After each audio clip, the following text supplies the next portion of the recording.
A millionaire who was about to be assassinated was saved by a blind little girl. When she took him home, he was shocked to look around the house and discover the late afternoon air hung heavy with heat, the kind that pressed into the lungs and made every breath feel like swallowing sun-baked sand. Crickets hummed in the distance, their lazy rhythm blending with the soft rustle of dry grass. The world was still a vast and desolate stretch of land where time moved slowly, tethered to the weight of dust and solitude. Luna loved this time of day, the warmth on her skin, the familiar scent of the earth rising with the cooling air, the quiet that let her hear the world in ways others couldn't. She walked barefoot, the soft pads of her feet brushing over uneven ground, the cracks in the dirt mapping themselves into her mind like an old song she had long since memorized. She knew this place. Every shift of the wind, every slight variation in texture beneath her fingers as they trailed along the trunks of sparse trees.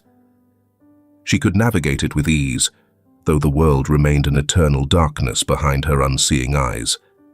But today, something was different. A scent that didn't belong, something sharp, metallic, almost sour. The air had changed, just slightly, and it sent a ripple of unease through her.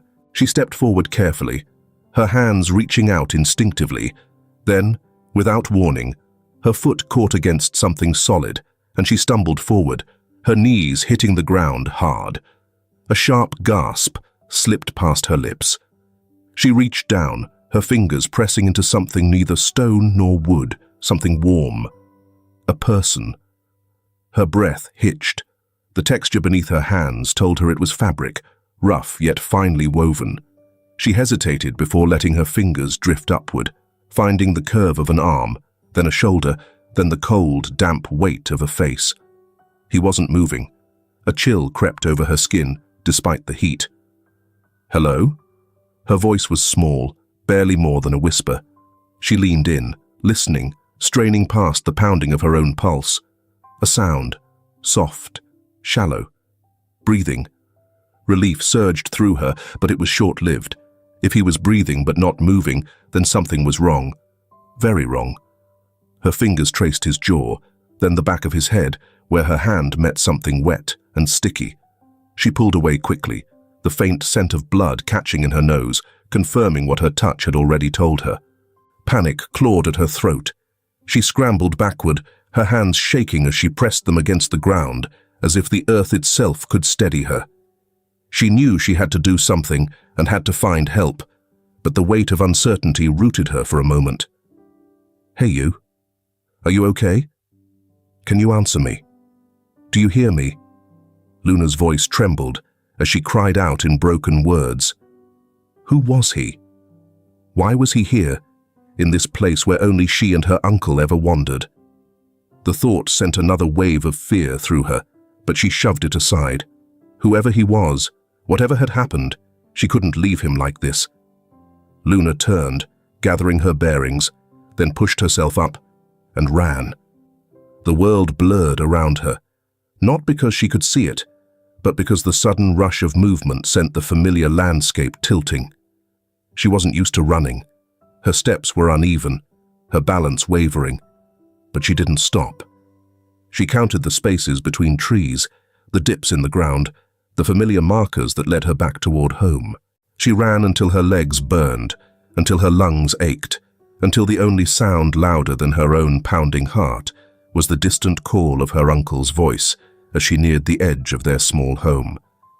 She had found a man in the dust, and she didn't know if he would still be alive by the time she brought help. The air inside the house was thick with dust and oil, the remnants of old projects lingering in the wooden walls. Edward sat at the worn table, his calloused fingers turning a rusted dial on the broken radio. Static hissed through the small speakers, filling the room with the ghost of a song that had long since faded. He exhaled, rubbing the bridge of his nose. Nothing worked the way it used to. Not machines, not people. Outside, the wind carried the faint scent of sun-baked earth, the dry heat pressing against the thin walls. It was the kind of evening where everything slowed, where time felt stretched too thin. Then, suddenly, the sound of hurried footsteps. Edward didn't react at first. Luna had a habit of moving fast and of finding things that didn't need finding. But something in the rhythm of her steps was wrong. She wasn't just running, she was running from something. He turned just as she burst into the doorway, her breath ragged, her small frame shaking. "Uncle," she gasped, "there's a man, he won't wake up." Edward frowned, setting down his tools. "What?" She swallowed hard. "He's outside. Lying down. He's hurt." His gut clenched. There was something in her voice, not fear, but certainty. Luna never lied. Edward grabbed the flashlight and, after a brief hesitation, his hunting knife. Not because he thought he'd need it, but because the world wasn't the kind of place where you walked into the unknown unarmed. "Show me," he said. They moved fast, Luna leading the way with that strange, effortless surety she had. She didn't stumble, didn't hesitate. She knew this land better than most men knew the roads they drove every day. Edward kept his focus ahead, scanning the dry earth, waiting for something to make sense. Then he saw it. A man's body, half buried in dust, lying motionless between the cracked lines of scorched ground. Edward cursed under his breath. He stepped forward, dropping to one knee. Up close, it was worse. The man wasn't just unconscious, he'd been hit hard. The back of his skull was damp with blood, darkening his hair. His face was slack, too still, but his chest rose and fell in uneven, shallow breaths. Edward pressed 2 fingers to the man's throat. A pulse. Faint, but there. Luna's voice wavered beside him. "Is he dead?" Edward sat back, exhaling. "No." She shifted on her bare feet, fingers twisting into the hem of her dress. "What do we do?" What indeed? Edward's first instinct was to walk away.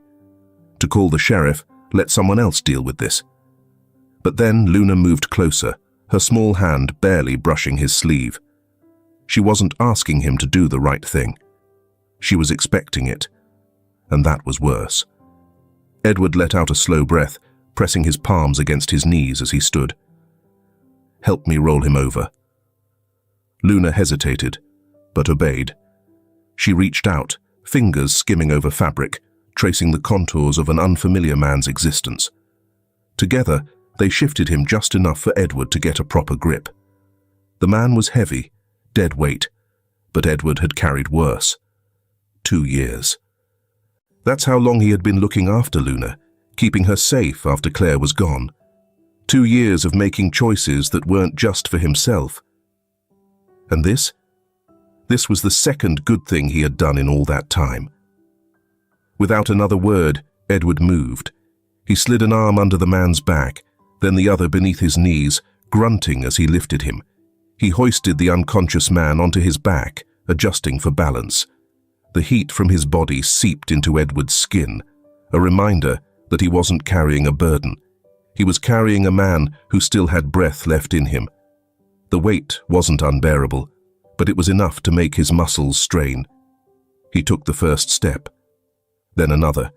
"Luna, stay close," he called over his shoulder. She nodded, her tiny feet pattering against the dirt as she followed. Edward kept glancing back to make sure she wasn't falling behind, but she stayed near, her expression unusually serious. The man's breath was shallow, his head lolling against Edward's shoulder. Whoever he was, someone had meant for him to die out there. Edward didn't know who he was saving. I didn't know if this man deserved it. But for now, that didn't matter. The room was steeped in silence, broken only by the rhythmic creak of wood expanding in the evening heat. The house, small and worn with time, seemed to breathe with the wind, its walls carrying the scent of oil, dust, and something vaguely metallic. Anthony stirred. His body felt leaden, limbs unwilling to respond to his mind's commands. A dull throb pulsed at the back of his skull, each beat sending a wave of nausea through him. He blinked against the dim light, vision blurred, head swimming. The first thing he registered was the sensation of rough fabric against his skin, a blanket, coarse and unfamiliar. Then voices, low, murmuring, cautious. His muscles tensed instinctively. Where the hell am I? A creak, a whisper of movement, then something soft, tentative, fingertips tracing the line of his jaw. His breath hitched. Anthony jerked his head slightly, and the touch vanished. He tried to sit up, but pain lanced through his skull, pinning him in place. A quiet giggle followed, light and unbothered, as if his reaction was entirely expected. "Your face is sharp," a small voice mused. His brows furrowed. Slowly, he turned his head, squinting at the blurred shape beside him. A child, a little girl, her dark curls spilling over thin shoulders, her unseeing eyes fixed on nothing and yet, somehow, on him. His throat felt dry. "Who?" The words scraped against his throat, hoarse, barely a whisper.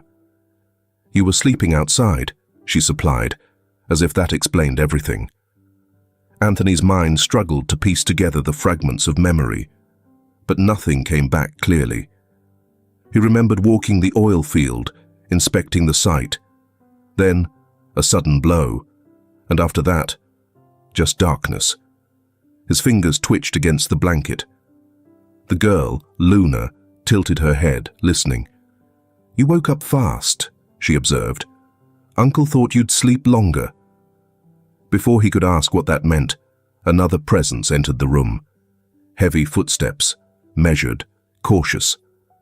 Anthony turned his head toward the doorway, and there stood a man. Tall, broad-shouldered, his face lined with the kind of exhaustion that didn't just come from lack of sleep. His eyes, dark and unreadable, swept over Anthony with practical coldness. "You awake enough to talk, or do I have to wait?" The bluntness of it caught Anthony off guard. He shifted slightly, forcing himself upright despite the protest in his ribs. "I can talk." His voice was stronger this time, though still rough around the edges. The man didn't react. He didn't move closer. Just watched. Anthony exhaled. "Where am I?" "My house," the man answered. It wasn't much of an answer, but Anthony took it for what it was. He pressed his fingers against his temples, willing his thoughts to clear. "I was attacked," he said slowly, as if speaking the words aloud would make them fit together. "I was inspecting one of my sites, an oil field. Someone hit me from behind. And I'm Anthony Rockefeller." "Figured," the man said flatly, but there is something in the eyes that is difficult to say. Anthony's gaze sharpened. "Who are you?" The man didn't blink. "Edward." No last name, no unnecessary explanations. Anthony's patience was already thin, but he swallowed down his irritation. "And the girl?" Luna perked up at that. "I found you," she announced. Anthony turned toward her, brows lifting slightly. He hadn't expected that. "She was walking the land," Edward said. "Almost tripped over you." Anthony looked at Luna again, taking her in fully this time. The blankness of her eyes, the way she turned her head slightly when he shifted, relying on sound, not sight. "She's blind," he said, more statement than question. Luna huffed. "I know that." Edward's expression didn't shift. "She brought me to you," he said. "You were barely breathing." Anthony sat with that information for a moment. It unsettled him, being found in such a vulnerable state. "I owe you both," he said finally, his tone firm. "I don't take debts lightly." Edward exhaled through his nose, the barest hint of amusement flickering across his face before vanishing. "I don't want your money." Anthony frowned. That answer made no sense. Everyone wanted something. "You saved my life," Anthony said, voice deliberate. "You didn't have to." Edward didn't argue, didn't confirm or deny. He simply walked toward the doorway and leaned against the frame, arms crossed. "I'll call the doctor," he said instead. Anthony's jaw tightened. The man was impossible to read. Luna shifted beside him. "Uncle fixes things," she said. "Radios, broken doors, people sometimes." Edward shot her a glance, but she only grinned. Anthony watched the two of them, a strange feeling curling at the edges of his chest. Before he could think too much about it, Edward was back with the doctor, a quiet, no-nonsense man who checked his wound, muttered something about rest, and left as quickly as he came. Anthony barely paid attention. His mind was already working, sorting through the facts and analyzing the attack. It hadn't been random. Whoever had hit him knew exactly where he'd be, knew to aim for the head, and left him to die. He clenched his jaw. Someone inside his company had set this up. Edward must have noticed the shift in his expression because he spoke up. "You're thinking too much." Anthony's gaze snapped to him. "I'm thinking just enough." Edward shrugged. "Up to you, but you won't get far if your head splits open before you figure it out." Anthony didn't argue. For now, rest was the only thing he could afford. Later, he would make someone pay. Edward sat at the small wooden table, an oil lamp flickering beside him. His hands hovered over the old wooden chest, fingers brushing against its edges. It had been years since he'd touched it. Years since he had needed to. But now, there was a stranger sleeping in his house. A stranger with a name he hadn't heard spoken in a long time. He lifted the lid, his breath catching as his fingers found the old photograph. Anthony Mendoza and Claire. Edward swallowed hard, staring at the image of the woman who had been his sister. His grip tightened. Tomorrow, he would show Anthony the picture, and everything would change. The morning light seeped through the cracks in the wooden walls, casting long, broken slivers of gold across the floor. The house felt different, charged, expectant, like the pause before a storm. Outside, the wind carried the scent of dry earth, whispering through the trees. Inside, Edward sat in silence, the weight of the old photograph pressing against his palm. Anthony was awake now, sitting at the edge of the makeshift bed, his fingers absent-mindedly touching the bandage at the back of his head. He still looked worn but sharper, like a man whose mind was already racing far ahead of his body. Edward watched him for a moment, then stood. He walked over, slow and deliberate, before placing the photograph onto the table between them. Anthony's gaze flickered down. The image was old but clear, a younger version of himself, standing with Claire, caught mid-laugh, unaware of the camera capturing that fleeting moment. A stillness settled between them. Anthony knew who it was. His ex. Beautiful, optimistic, but determined to break up with him 6 years ago. "She had a daughter," Edward said, his voice quieter than usual, but no less firm. His fingers curled around the edge of the table as he exhaled, his jaw tightening slightly. Then, the words changed everything. "Your daughter." The breath in Anthony's chest turned cold. He stared at the photograph, then at Edward, his brain rejecting what he'd just heard. "That's not possible." His voice came out controlled, but Edward saw the flicker of doubt. "Claire never told me. She didn't get the chance."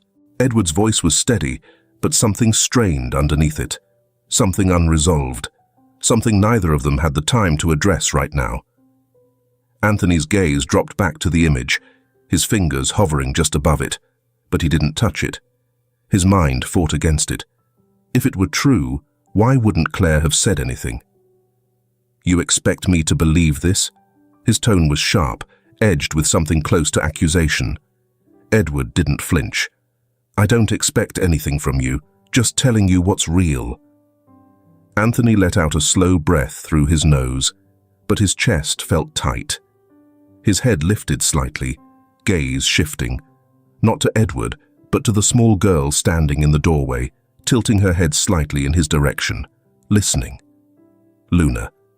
She hadn't spoken since Edward placed the photograph down, but now, as if sensing something unspoken between the adults, she moved closer, reaching out to touch the edge of the table before her fingers traced over the worn photograph.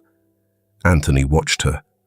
The way she moved, the way she listened rather than looked, the way she hadn't hesitated to reach for him yesterday, as if she already knew him. Something inside him wavered. But no, this wasn't enough. Anthony pulled himself up from the bed, his movements slow but decisive. "I need proof," he said. Edward's expression didn't change, but his hands, still gripping the table, went white at the knuckles. "I'll arrange a DNA test," Anthony continued, voice firm, almost detached. "If she's my daughter, I'll know." A pause. Edward nodded once. Approval or acceptance, or maybe just resignation. "You can do what you want," Edward said, his tone unreadable, "but I already know the truth." Anthony's jaw tightened, but he said nothing. Later, that day, arrangements were made. A local doctor agreed to take the necessary samples. The results would take time, long enough for Anthony to sit with the weight of what he might learn. Edward didn't interfere. He didn't press him, didn't argue. But Anthony saw the way his fingers flexed and curled when he thought no one was looking, the way he kept his distance, yet always remained close enough to hear, to watch, to wait. Luna, however, seemed unbothered by the tension. She sat near Anthony while he rested, her small hands absently fiddling with an old wooden carving Edward had given her. She didn't ask questions, didn't pry. But there was something knowing about her presence, as if she could feel the hesitation hanging between them. "You don't have to be scared," she said at one point, her voice matter-of-fact. Anthony, who had been staring at the ceiling, shifted his gaze to her. "I'm not scared." Luna simply hummed in response, a small, knowing sound. Then she smiled.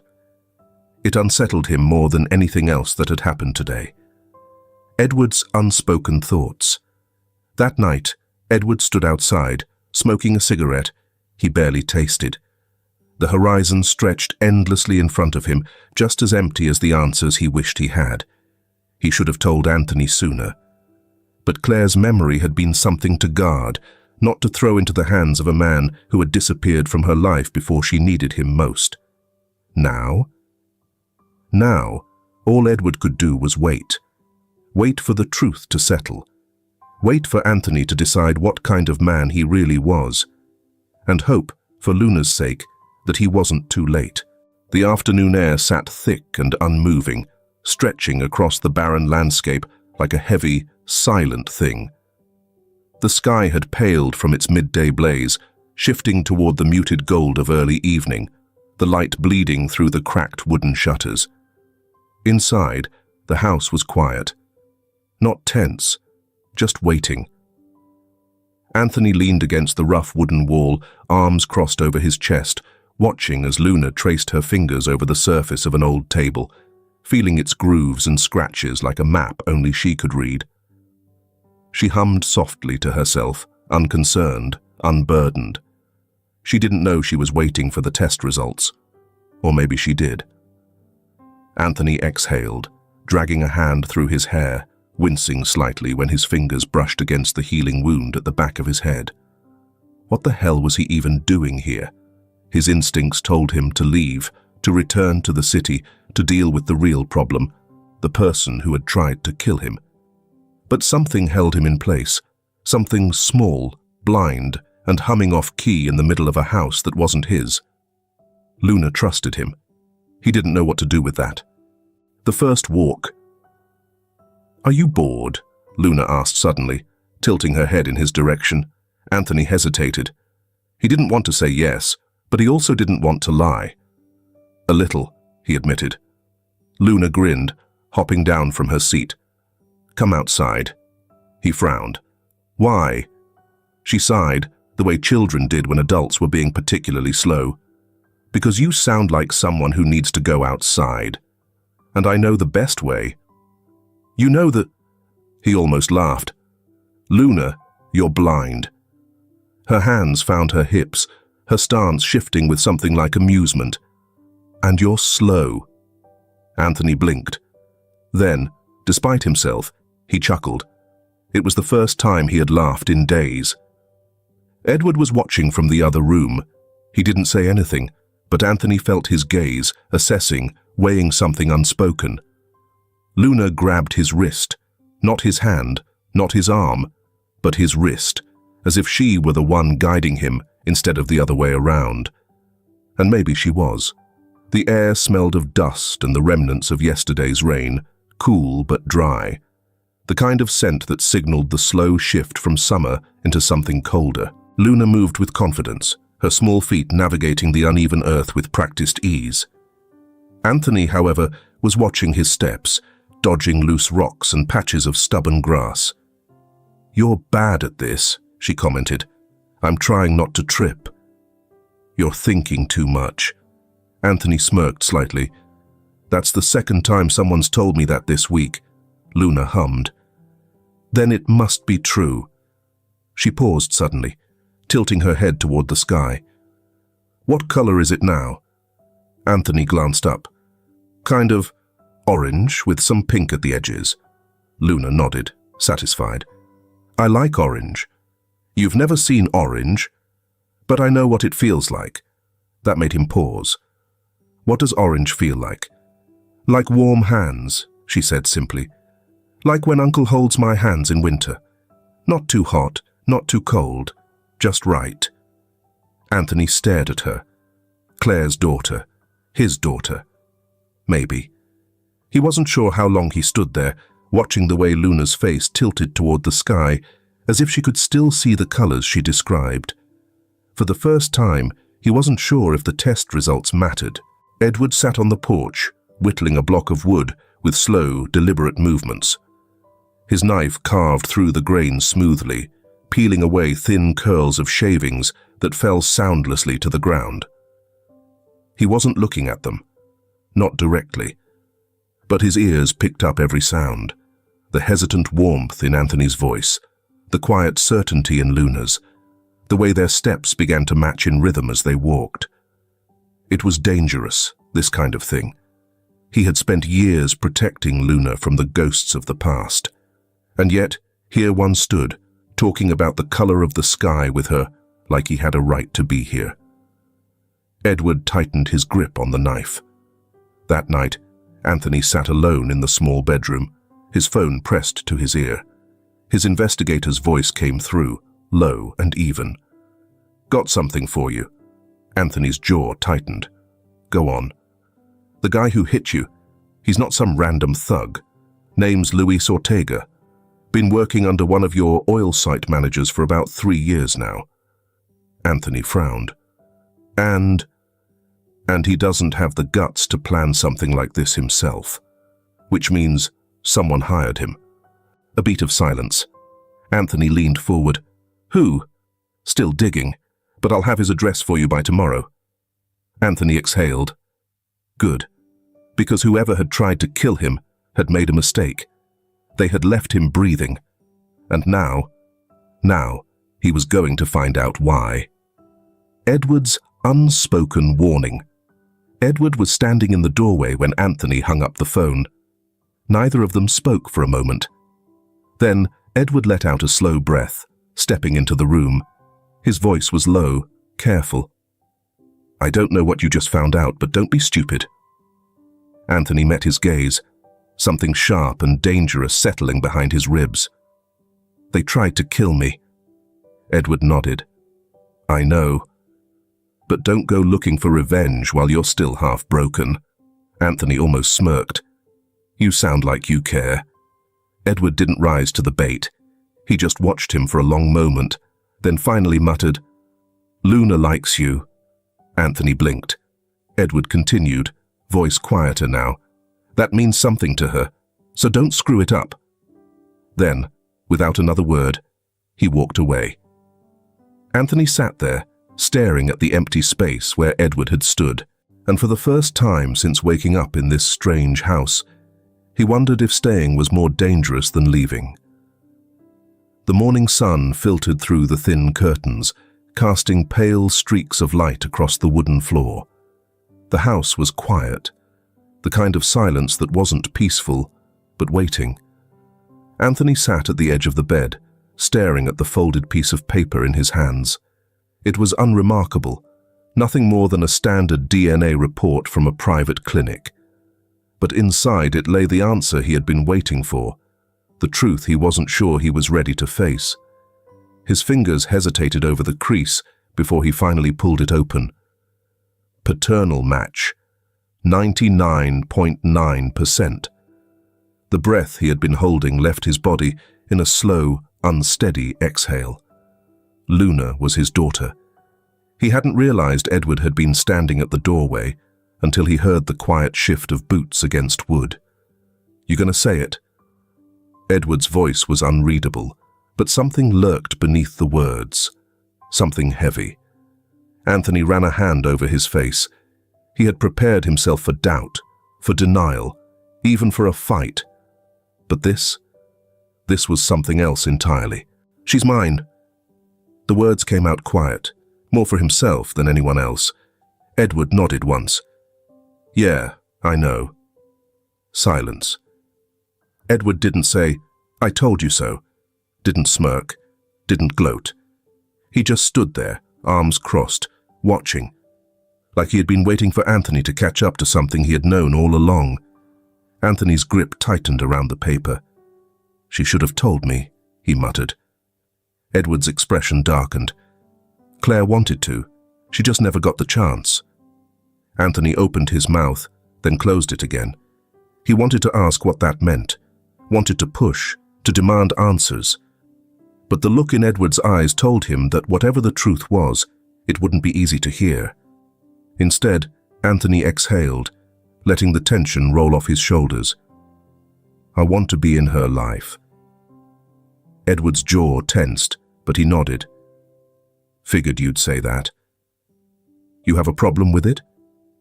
Edward's eyes flickered toward the room where Luna was still sleeping.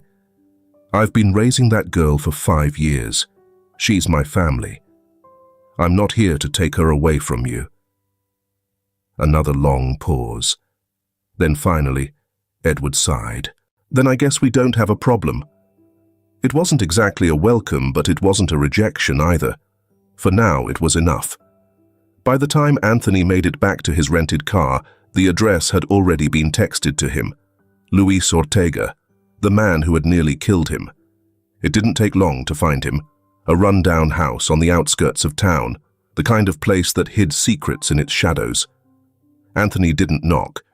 He pushed the door open and stepped inside. Luis was halfway through a drink when he spotted him. The blood drained from his face. "You," Luis croaked. Anthony shut the door behind him. "Yeah," he said. "Me." Luis scrambled to his feet, hands raised.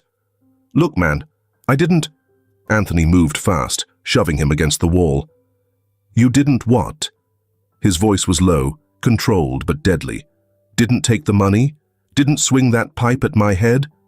Luis struggled against his grip, but Anthony didn't let up. "I swear, I didn't know it'd go that far," Luis choked out. "I was just supposed to scare you." Anthony's grip tightened. "Who hired you?" Luis swallowed hard, eyes darting everywhere but at Anthony. He was terrified. "Who?" Anthony repeated, voice dangerously calm. Luis squeezed his eyes shut. "Matthew Rockefeller." The words landed like a fist to the gut. Anthony went still. He had expected a name, but not that one. Matthew. His own cousin. Of course, it made too much sense. Matthew had always been ambitious, always been hungry for more. More power, more influence, more of what Anthony had inherited, and he hadn't. But attempted murder. Anthony let go abruptly. Luis slumped to the floor, gasping for breath. "I told you what you wanted to know," Luis panted. "You got no reason to kill me." Anthony crouched, his voice dropping to something quiet, lethal. "You're right. I don't." Luis visibly relaxed. "But if you ever come near me or anyone I care about again," Anthony continued, "I won't stop next time." Luis nodded frantically. Anthony stood, adjusted his shirt, and walked out. Now he had a new target. By the time Anthony got back to the house, the sky had deepened to an inky blue. The stars were out, sharp and cold above the desert horizon. Edward was sitting outside, cigarette dangling from his fingers, watching him like he had already guessed what had happened. You found him, Edward said. Yeah. And? Anthony sat down heavily on the porch steps. It was Matthew. My cousin. My partner. My friend. Edward didn't react right away. He took a slow drag from his cigarette, then exhaled. Figures.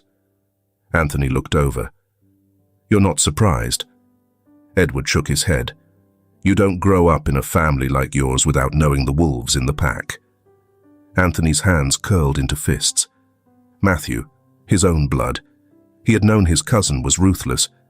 But this was different.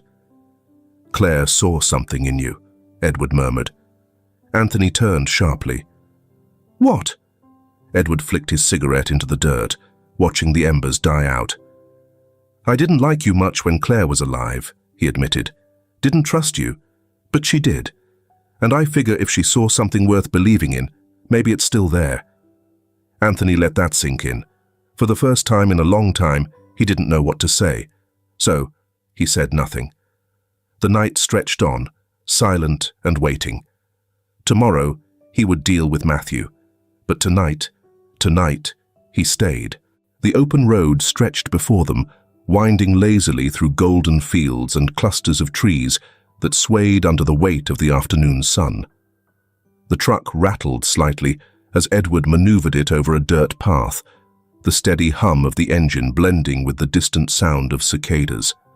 In the passenger seat, Anthony stared out at the landscape, arms crossed, thoughts running in circles. The calm before the storm. That's what it felt like. In the back, Luna sat perched between them, her small hands gripping the worn leather seat.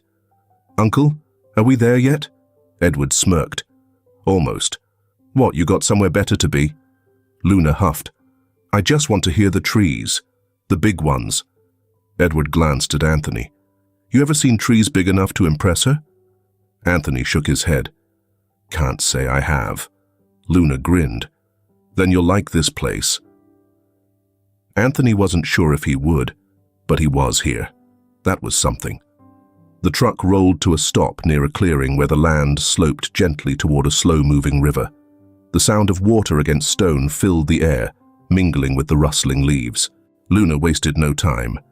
She slipped off her sandals and stepped into the grass, her toes sinking into the cool earth as she tilted her head to listen. I can hear the wind in the water, she murmured. Anthony stepped out, stretching slightly. The heat of the sun sat heavy on his shoulders, but the air smelled clean, untouched. It had been a long time since he had been anywhere like this, somewhere quiet, somewhere that didn't demand anything from him.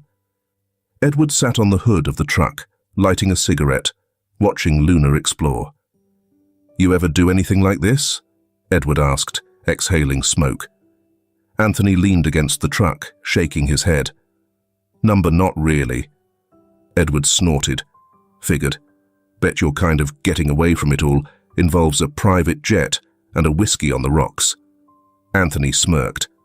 Sometimes bourbon. Edward chuckled, but said nothing more. For a long while, they just watched Luna, barefoot in the grass, hands reaching toward the trees, her small fingers trailing over the bark like she could see through touch alone. She laughed when the wind picked up, lifting her curls, and spun in place as if chasing something only she could hear. Anthony felt something tighten in his chest. She's happy here, he murmured. Edward nodded. She don't need much, just a place to feel safe. Anthony's fingers curled around the edge of the truck. Claire, she was happy here too, wasn't she? Edward's jaw tightened. For a moment, Anthony thought he wasn't going to answer. Then, Edward flicked ash from his cigarette and sighed. Yeah, he said. She was. The weight in his voice made Anthony turn. There was something unsaid, something heavier than memory. Tell me, Anthony said quietly. Edward didn't speak right away. He stared out at the trees, brows furrowed, jaw clenched. Then, finally, he exhaled and told him. She met with Matthew the night she died, Edward said. That's the part you don't know. Anthony felt his stomach drop. What? Edward ran a hand over his face, looking more exhausted than Anthony had ever seen him. She never told me what they talked about, just that she was going to meet him because he had something to say. She never came back. Never. 'Cause she was... His voice faltered. Accident. Anthony swallowed hard. Edward stared at the ground. I should have prevented. Should have stopped her. But she didn't want to talk, and I figured... He stopped and let out a slow breath. It doesn't matter now. Next morning she was gone, and I can't do anything but accept parenting Luna. Anthony felt something cold settle in his bones. A truck. A goddamn truck. Claire had been scared, and now that fear had a name. Matthew. The rage that had been simmering inside him turned sharp. He did this, Anthony muttered, more to himself than to Edward. Edward flicked his cigarette into the dirt. Maybe. But proving it, that's a different game. Anthony didn't care. He would prove it. Luna's laughter cut through the air, breaking the heavy silence. But something changed. Edward's shoulders tensed. Anthony noticed the way his hand inched toward the knife at his hip. Luna, Edward called out, too casual. Come back here, kid. Luna hesitated. Why? Just do it. She frowned but started walking back, her small steps hesitant. Anthony scanned the tree line, his pulse quickening. Then he saw it. A figure. Watching. Anthony's blood ran cold. Edward had already moved. In a flash, he grabbed Luna, lifting her effortlessly as he backed toward the truck. Anthony's hand found the gun at his waistband. The figure shifted, and then, just like that, it was gone. But the message was clear. They weren't alone. The ride home was silent. Luna, sensing the tension, didn't ask questions. She curled into Edward's side, unaware of the storm brewing around her. Anthony, gripping the steering wheel too tight, replayed the truth in his head. Claire had met Matthew. Claire had been afraid. Claire had died. And today, someone had followed them. He didn't believe in coincidences. Matthew wasn't just behind the attack on him. Matthew had killed Claire. He just had to prove it. Edward exhaled beside him. You still think staying here is a good idea? He asked. Anthony didn't hesitate. I think it's the only idea. Edward nodded. Then you better be ready for what comes next. Anthony's grip tightened. He was. The open road stretched before them, a winding path of darkness, broken only by the dull glow of the truck's headlights. The ride back was silent, thick with tension. Anthony kept both hands on the wheel, his grip tight, his gaze flicking between the mirrors and the road ahead. His mind was elsewhere, on the figure in the trees, on the feeling that they weren't alone. Edward sat beside him, quiet but alert. His hand rested near his belt, where the cold weight of his knife sat. He hadn't said a word since they left the river, but Anthony didn't need him to. Edward had felt it too. In the back seat, Luna had drifted off, her small body curled against the worn leather, her breath steady, peaceful. Anthony envied her. He stole a glance at the fuel gauge. Low. We need gas, he muttered. Edward nodded but didn't take his eyes off the road ahead. Neither did Anthony. The place was nearly deserted. The fluorescent lights buzzed faintly, casting a pale, unnatural glow over the cracked pavement. The lone attendant inside barely lifted his head from behind the counter. Anthony pulled in beside one of the pumps, scanning the lot as he killed the engine, and then he saw it. A black SUV, parked at the far end, just beyond the reach of the lights. His gut tightened. Something was wrong. Edward stepped out first, stretching, but his movements were too controlled, too calculated. Anthony recognized it immediately, the stance of a man ready for trouble. In the back seat, Luna stirred. I want to get out, she mumbled. Edward turned sharply. Not now, kid. Stay put. Luna frowned but didn't argue. Anthony stepped out, moving toward the pump, his fingers steady, his movements careful, too careful. He kept his eyes on the mirrors, watching, waiting. Then, movement, shadows shifting. A door opened on the SUV. Anthony stiffened. Edward. Edward saw them too. Yeah, I see it. They weren't alone. Luna sat up straighter in the truck. Who's there? Anthony's pulse quickened. Luna, stay down. She hesitated, but then she reached for the door handle. Anthony moved first. He yanked the door open and grabbed her, pushing her toward Edward. Take her. Now. But Luna fought against him. I won't leave you, Daddy. The word hit him like a blow. Daddy. A second passed. Too long. A figure lunged from the shadows. The first hit. Anthony barely had time to react. A fist came swinging toward him, and he ducked, just in time to hear the whoosh of air where his head had been. He countered fast, his knuckles colliding with the attacker's jaw. The man stumbled, but another was already moving in. Gunfire exploded.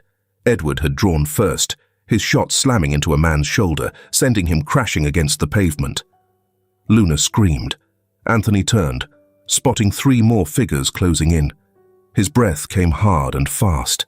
They were outnumbered. A bullet ripped through the air, shattering the truck's side mirror. Move! Edward barked.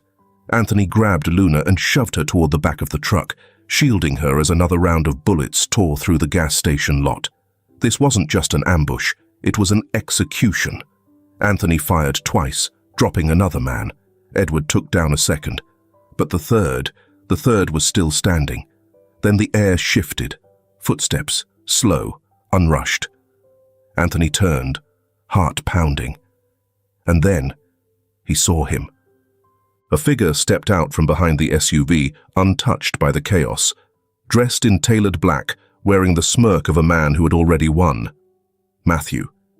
Anthony's stomach twisted into something dark. He already knew. It was him. It had always been him. Matthew took another step forward, hands in his pockets, head tilting slightly as he surveyed the damage. Then, finally, he smiled. Hello, cousin. Anthony's grip tightened on his gun. Everything else faded. The fight wasn't over. It had just begun. Matthew took another slow step forward, his polished shoes clicking against the pavement. The chaos around them, the fallen bodies, the scent of blood, the still smoking gun barrels, meant nothing to him. He had seen it all before, caused it all before. Anthony didn't move. He barely breathed. His finger hovered over the trigger, but something inside him screamed, not yet. Did you miss me? Matthew asked, his voice smooth, mocking. He spread his arms slightly, like this was nothing more than a family reunion gone off script. Anthony's jaw clenched. You really should have sent better men. Matthew let out a low chuckle. I sent exactly who I needed to. I didn't expect you to go down easy. You never do. His gaze flicked to Edward, then to the truck, to Luna. Anthony stepped forward, blocking his view of her. You don't get to look at her, he said. Matthew smirked. Oh, come on, cousin. We're family. And I do take care of my family. Anthony's grip tightened on the gun. Like you took care of Claire. The words landed like a blow. For the first time, Matthew's smirk faltered, just slightly. But then he laughed, shaking his head. Ah, so Edward finally opened his mouth, did he? He sighed dramatically, tucking his hands into his pockets. I always wondered how long you'd stay in the dark. Claire was always your blind spot. Anthony's world tilted. He knew. Matthew had always known. Anthony took another step closer, rage clawing up his throat. You killed her. Matthew's lips parted, as if to argue, but then he smiled, slowly, cruelly. I had no choice, he said, like it was the simplest truth in the world. Edward snapped. A roar ripped from his throat as he lunged, his knife flashing under the gas station lights. Matthew didn't move. A gunshot shattered the air. Anthony barely had time to react before the world exploded into motion. Edward's blade sliced through the sleeve of Matthew's suit, missing his skin by inches as one of Matthew's men fired. Anthony turned, raising his gun, too slow. Another attacker tackled him from the side, sending his shot wide. He hit the pavement hard, pain jolting up his ribs as his gun skidded across the concrete. Matthew stepped back, laughing. "That's the thing about you, Edward," he said, watching as Edward grappled with a man twice his size. "You act before you think, always have." Edward gritted his teeth, driving his fist into the attacker's throat. The man choked, stumbling back, but another took his place. Anthony rolled to his feet, slamming his elbow into the side of the man, pinning him down. He twisted, reaching for his gun. His fingers brushed against cold metal. A boot came down, kicking it away. Anthony barely had time to register it before another fist collided with his jaw, sending him reeling. Gunfire rang out again. The gas station lit up with muzzle flashes. Matthew stood calmly in the middle of it all, watching, enjoying. "You know," he mused, speaking loud enough to be heard over the fight. "I really did love her." Anthony froze. Matthew's head tilted slightly, his expression almost sad. "Claire. She was supposed to be mine, you know. I waited. I gave her space. And then she chose you." He let out a breath, shaking his head. "She would have been safe if she had just accepted that, but she kept running." Anthony's vision blurred with rage. "You." Matthew grinned. "So I stopped her. I gave her a chance to be with me, but she refused. We argued and fought. And then she fell and hit her head on the rock behind her. I had to stage a car accident. Oh, I probably haven't told you. I threatened Claire to break up with you, or the news of the prestigious Rockefeller heir being the son of a concubine would be made public to the whole world. Even though she didn't want to admit it, she loved you, so she agreed to do it, even when she was pregnant with that child." Matthew glanced at Luna, who was standing trembling next to Edward. Something inside Anthony snapped. He lunged, fists swinging, blind with fury. But Matthew had been expecting it. He sidestepped smoothly, grabbing Anthony's arm and using his own momentum against him. Anthony stumbled forward, barely catching himself before hitting the pavement. Gunshots echoed behind him. Edward was still fighting, holding his own, but they were outnumbered. Matthew sighed. "I always wondered what you'd do if you found out." Anthony's pulse pounded against his skull. His gun was gone. He was unarmed. But none of that mattered.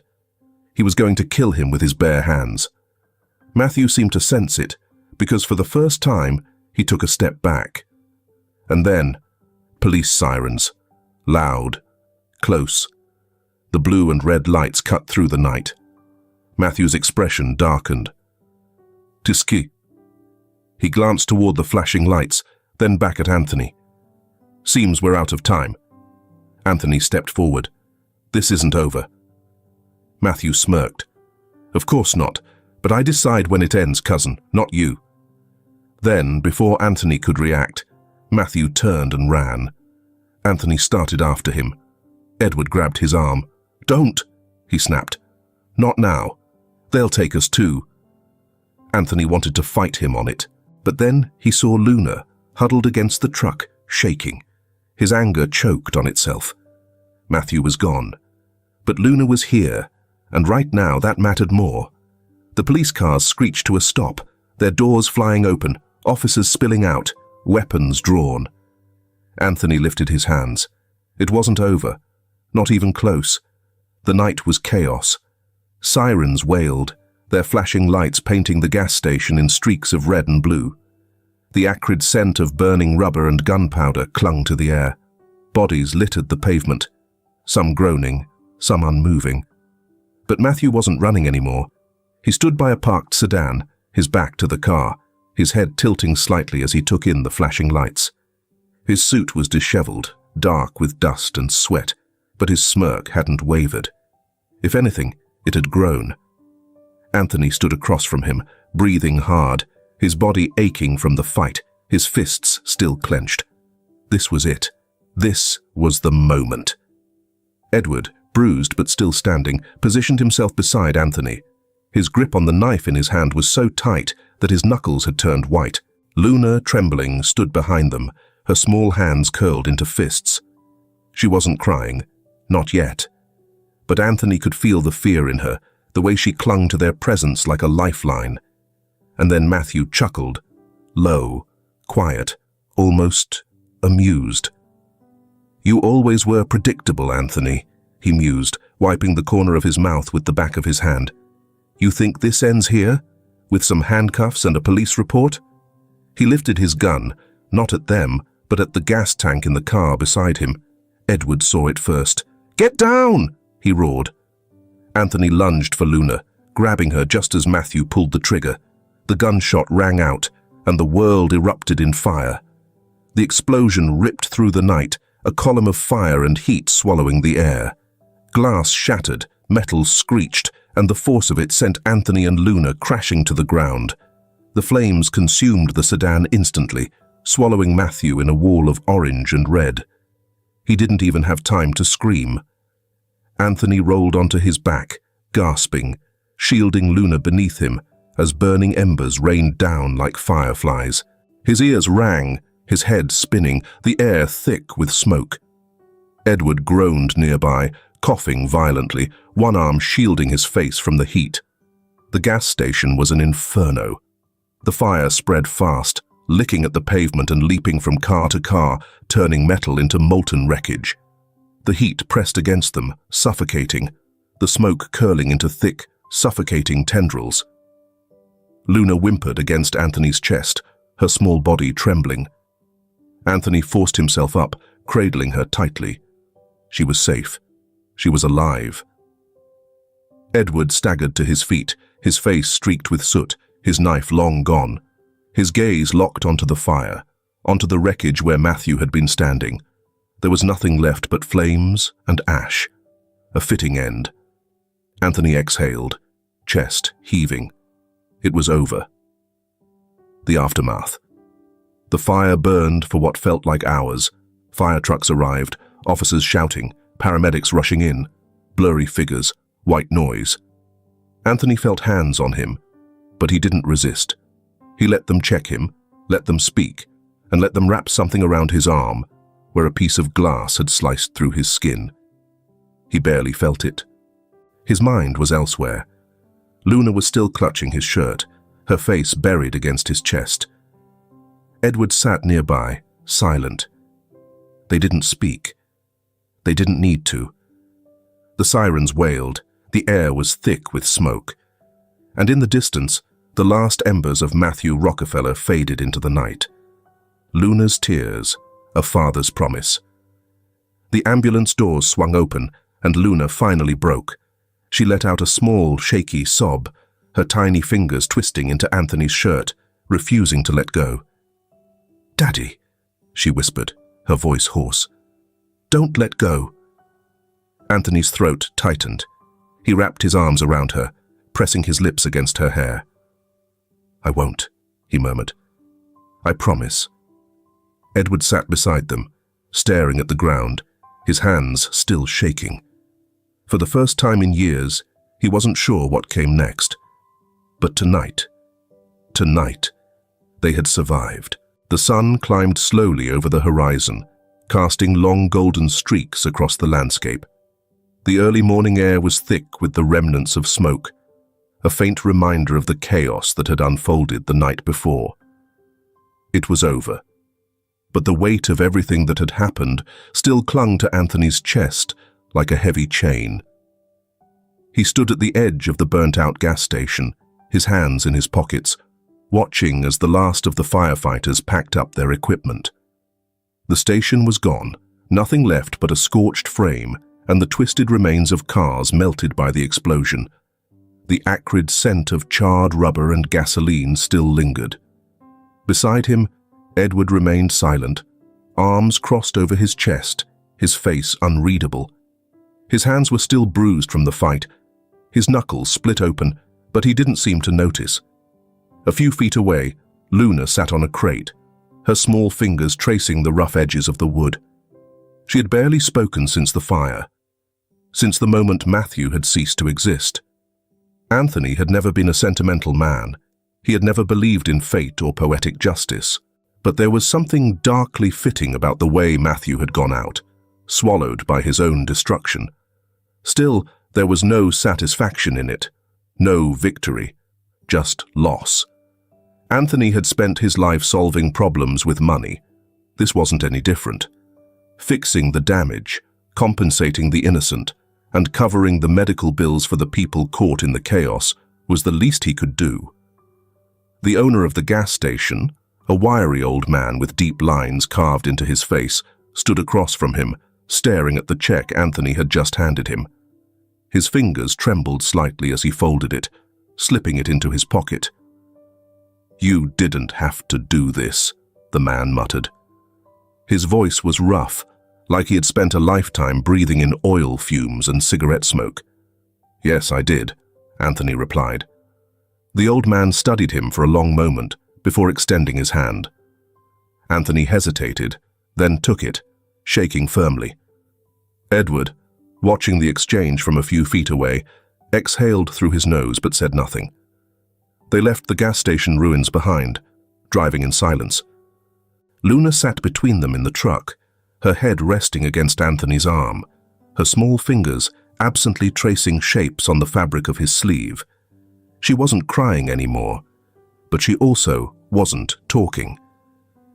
Edward kept his eyes on the road, his expression unreadable. Anthony leaned back against the seat, arms crossed, his gaze shifting toward Edward. "Come with me," he said finally. Edward didn't react.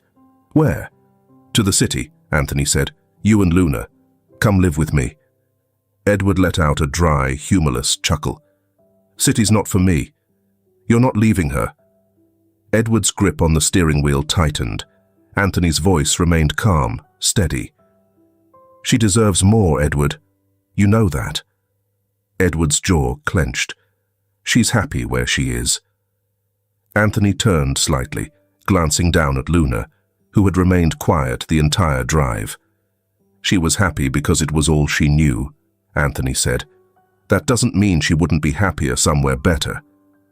For a long moment, there was silence. Then, in the softest voice, Luna spoke. "I want to go." Edward's knuckles turned white against the wheel. Anthony said nothing. He didn't have to.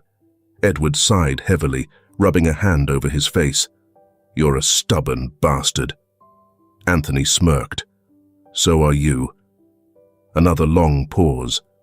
And then, Edward nodded. The city lights glowed in the distance as they neared the skyline, the horizon bathed in deep purples and oranges. Luna sat up straighter, her head tilting toward the window as if she could hear the city itself.